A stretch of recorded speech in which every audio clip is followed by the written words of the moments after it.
Hey, hey, hey, it's Kari with Kari Caldwell Studios. Welcome to my studio today. If you'd like more information about who I am and what I do, you can follow me on Instagram, Facebook, YouTube. I'm kind of all around there.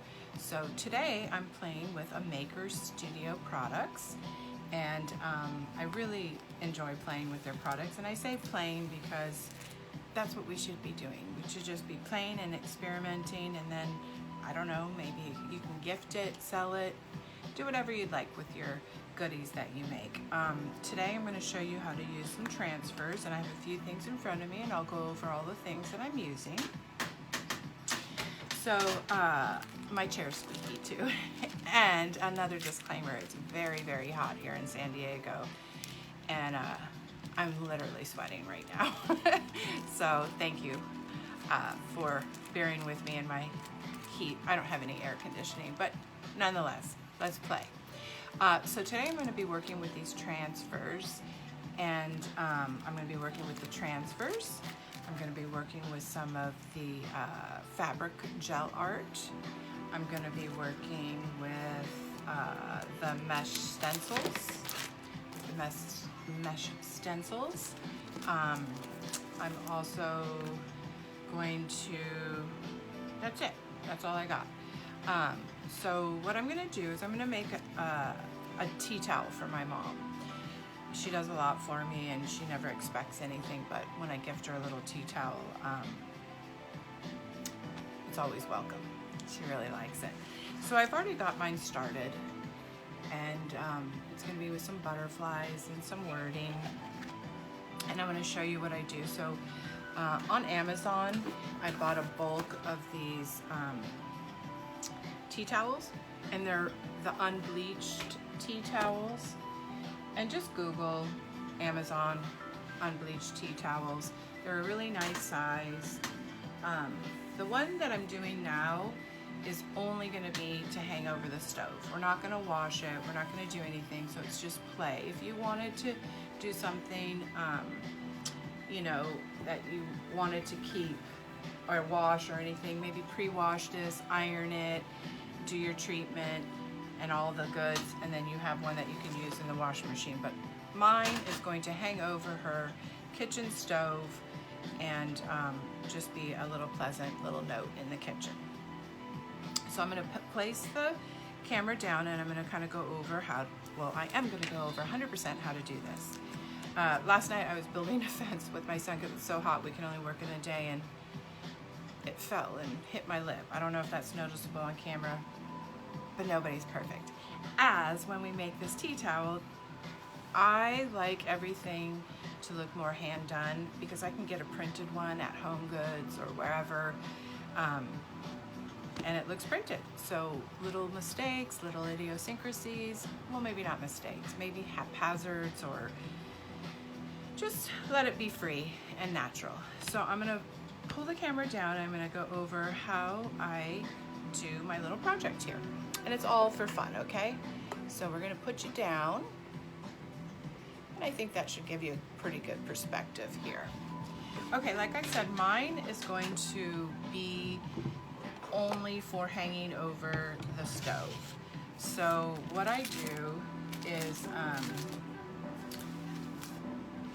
I decide, and mostly it's already formulated out for you, but the way the folds come is the way you're going to figure out how it's going to hang on your stove. So at our house, we fold the centers in,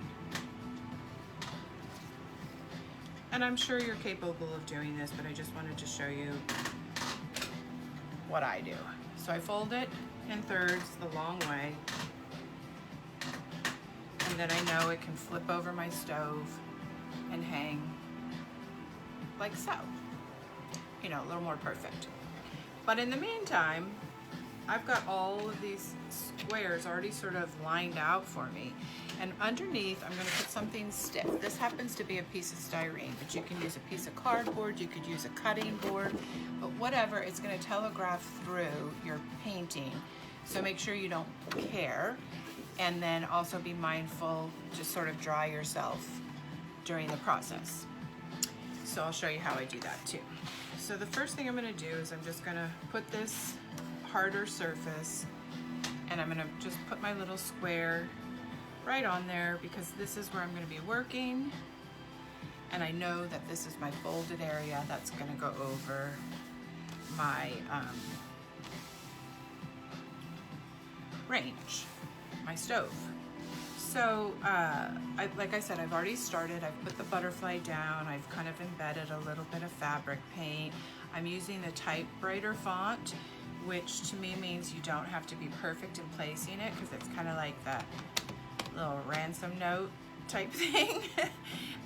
So that's always nice. I do have a little fan behind me, so hopefully my little transfers won't blow away too much. But your transfer is going to come and wrapped up in a small little packet like this, and you're just going to go ahead and open up that packet and choose your design so that you can see all of your images that you get on here. And I've already used it a couple of times, but it has all the bugs, and they're larger than what they appear in the packaging. So I'm going to take this other butterfly that I have on here, and since this butterfly is flying in this direction, I thought I would have this butterfly. So when you look at your transfer, you'll see a really dark side and more of a faded side. You want to put the really dark side down because that's going to be the transfer image ink. So this butterfly is going this way, so I think I want this butterfly flying this way. So now he's flying off in that direction, he's flying off in that direction. I did space my wording to accommodate all of that.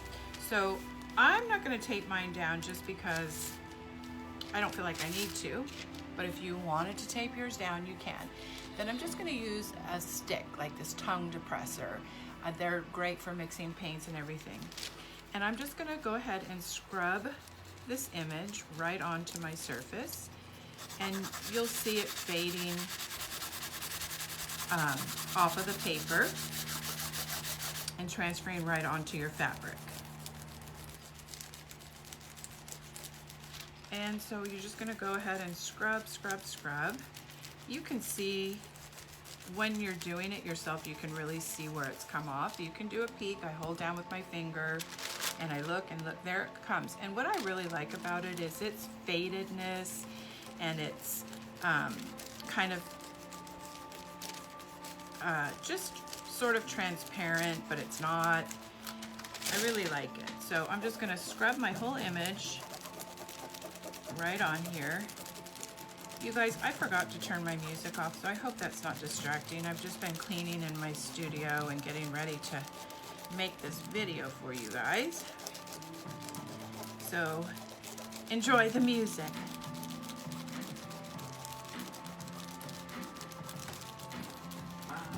Hi honey, I'm doing a video, so could I have about 20 more minutes to finish it? And will you shut my door? Thank you.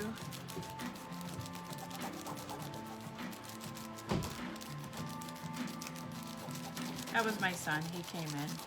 We're gonna do all kinds of work in the yard today. So anyway, this is what I do. I scrub, scrub, scrub, scrub it all on. Put my finger really tight, check on my imagery. It's coming just fine. So keep going. I'm putting some pressure on it because it's fabric. I'm keeping my finger on my tongue depressor to keep it stiff.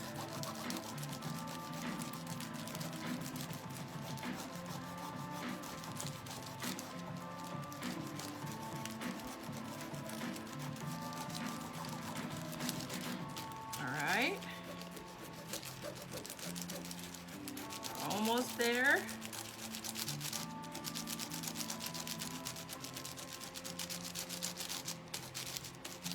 You can use these transfers on glass. You can use them on ceramic.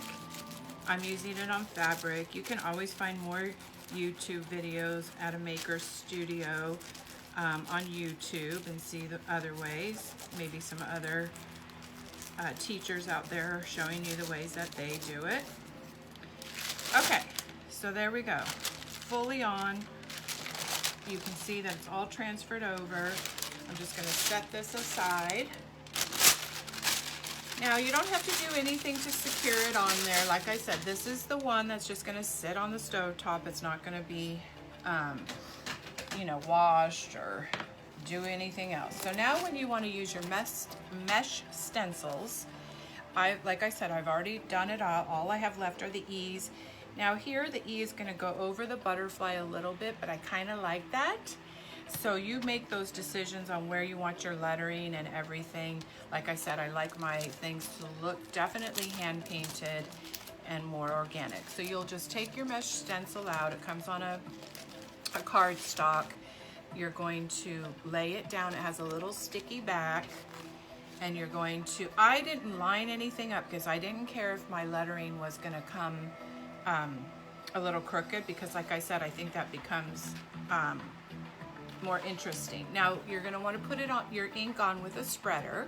So this is a spreader, but I cut the spreader down to a manageable size to fit in my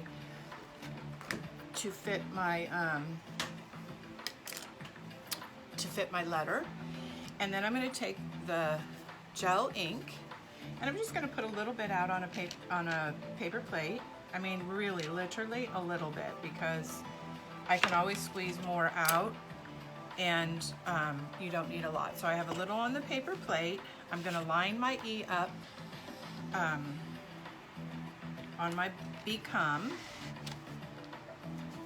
So I'm lining her up. And like I said, I don't mind if the letter's a little crooked or not perfectly spaced. And then I'm just gonna take a small amount of the gel ink and I'm going to trowel it through that letter, through that mesh, and it will create my E for me. And I'm putting firm pressure but not extreme pressure, and there's the E. And luckily we have the E to do 3 times, so I'm going to do it on the Become the change is what I wrote on here. Become the change. Like I said, this last E is going to go on my butterfly, but I think that's just kind of cool.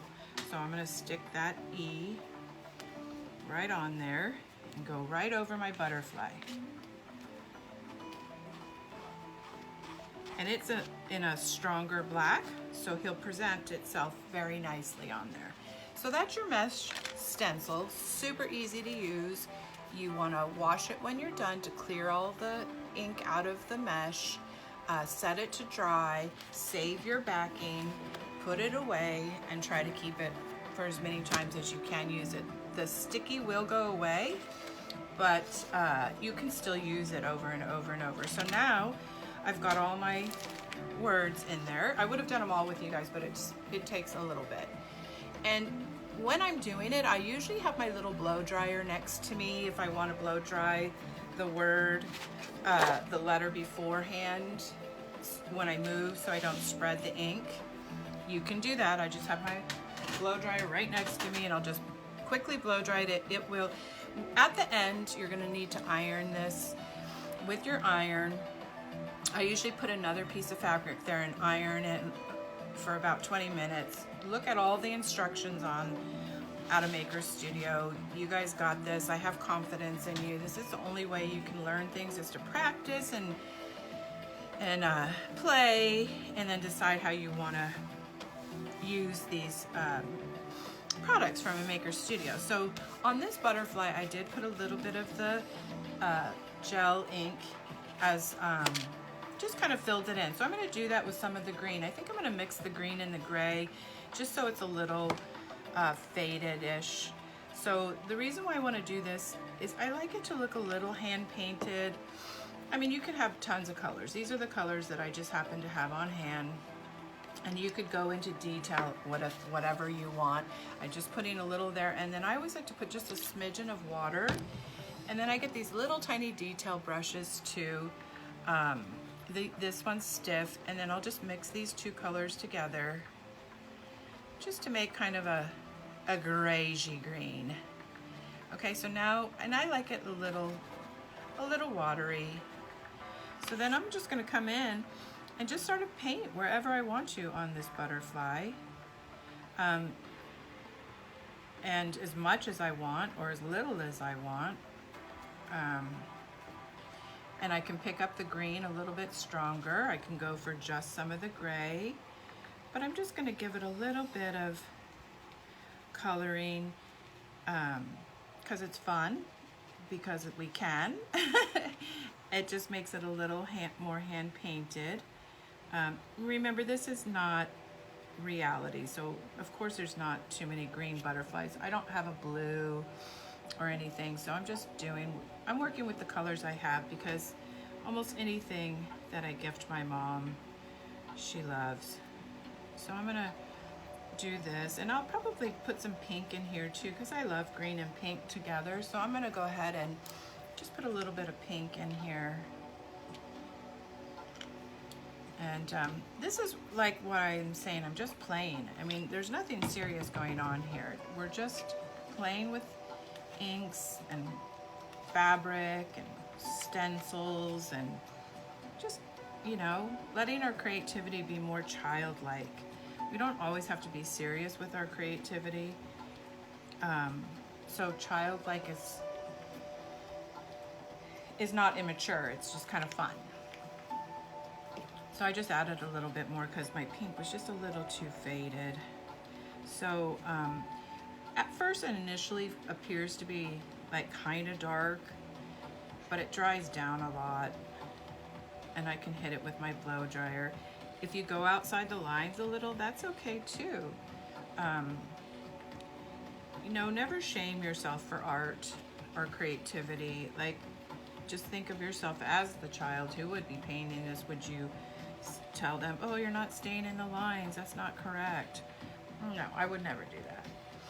So maybe I want some white, just some bright white in here too. So I'm gonna put a little bit of white out. I'm not trying to make any pattern or anything. It's not my goal. My goal is just to pick up the brush and put some paint wherever my heart sort of says go there.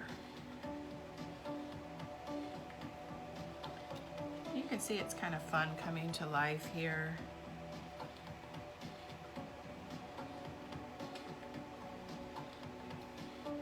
Like I said, you don't have to fill everything in. You can pick colors, you can make yourself more of a pattern, you can not have a pattern. Now I'm just gonna take the gray and just see what it's like to have just a little bit. I never mind mixing my paints. I always just have a little bit of water to the side so I can see if it's too muddy, but I never mind mixing all of my colors together. So this would just be sort of a shadowing color, just to give it some, I don't know, movement and look like it's painterly, you know? It's not stiff and rigid. Maybe just add some of these dots.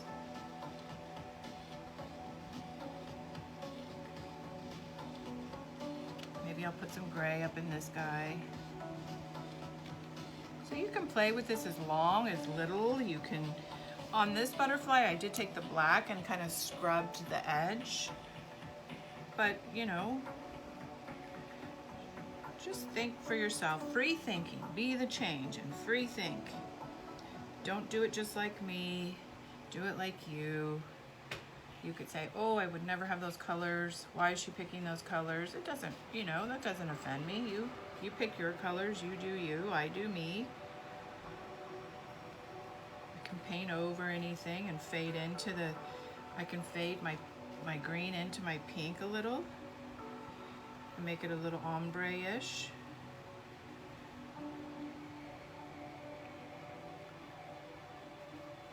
And just kind of play with it. I'm going to shoot this with the blow dryer real quick, just so you can see how it sort of fades down.